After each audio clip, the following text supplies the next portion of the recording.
Hey friends, this is Paul from Redline Watersports, and welcome to Redline's Fun on the Water video series.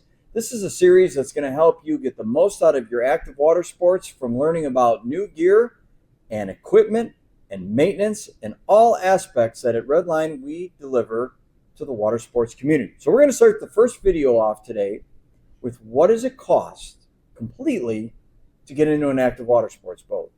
So there you are. You have your 2004 Sea Ray. It's been serving the family great. You're running around on the water, but all of a sudden the kids are like, we just love these water sports. And you're ready. And we don't know where the kids are going to go with this, but we just know that this is our family activity for the summer. And we know that that runabout boat just isn't cutting it. And we're ready to move into the inboard world, which is the best drive line for water sports. Why do people buy inboard boats? Fundamentally, two reasons: precision and performance. That's what these boats are built for, first and foremost, going back over 60 years in the marine industry. So, what does it cost to buy that first inboard boat? A good quality used inboard boat from the early 2000s is going to run you about $30,000. All right, what are we going to get for that $30,000 boat? We're going to get the boat, the tower, and a ballast system built into the boat. So you'll be able to just hit a button and you'll be able to bring water in the boat. You'll have the tower for your board sports and beginners, and you'll be all set to go with that $30,000 boat. Now, where does it go from there? Mastercraft this year just released an amazing limited edition X-Star with all the bells and whistles that we didn't even know exist. And that boat is over $500,000, and it's worth every penny. It's absolutely amazing. So you can see there's an extremely wide range of getting into an active water sports boat. Okay, so we have that, our first boat. We bought that $30,000 boat, and now we're going to start talking about gear. Costume change, here we are. This is the gear segment of the video, and we really have to talk about three different areas of gear that you're going to put in your new boat. First and foremost, we have our safety kit. That's our orangies. You got to have one of these for every sole on board and your throwable cushion.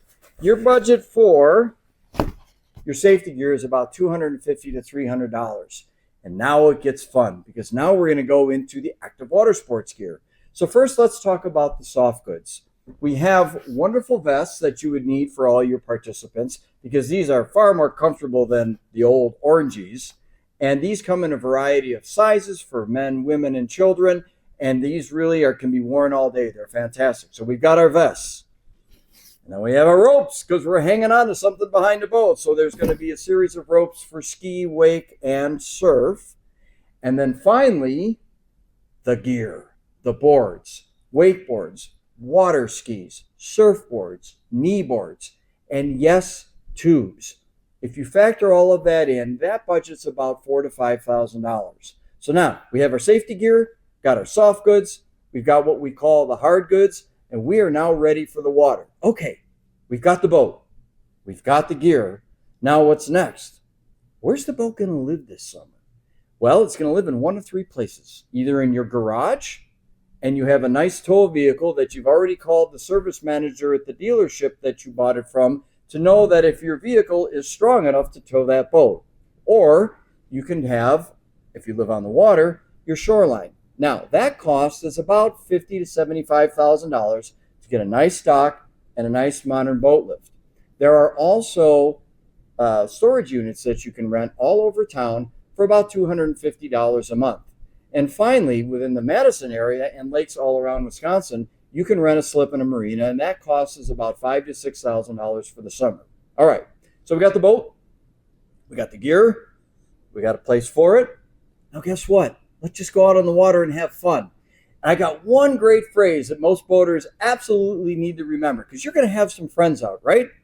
Remember this phrase. Folks, my boat runs on gas, not thanks. So anyhow, so that's some of your extra costs for the summer. And now we're going to move into the end of season. What a summer we just had.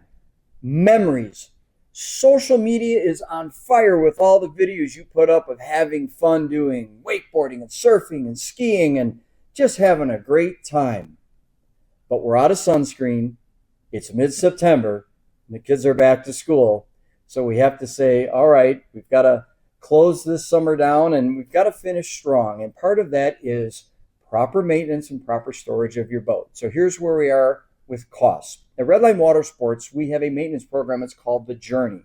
We devised this system so that you would take care of all of the oil, impeller, thermostat, and items like that in the off season. Remember, 4 months to have fun. We do not want to see you for a tune-up in July, not at Redline. The end of season services range between $750 and $1,500 depending on the year. All right, so we've got that taken care of. We combine that with your winter prep services. The boat's got to get prepped for its long winter's nap. Whether it's in a warm warehouse or out in your cold garage, work has to be done. Those costs usually range between $200 and $250. So we've got it all put up. Now, where are we going to store the boat? Well, if it's in our garage, obviously there's no cost. But if you store it in at Redline storage facility or other storage facilities, you can expect to pay between $1,500 and $2,000 for your winter storage. So that brings together the entire year of buying your boat, outfitting your boat, making sure you got a place for it on the summer, and then obviously our maintenance programs. I hope that you find this helpful. We look forward to bringing more fun on the water videos to you. And remember, we're always open at redlinewatersports.com.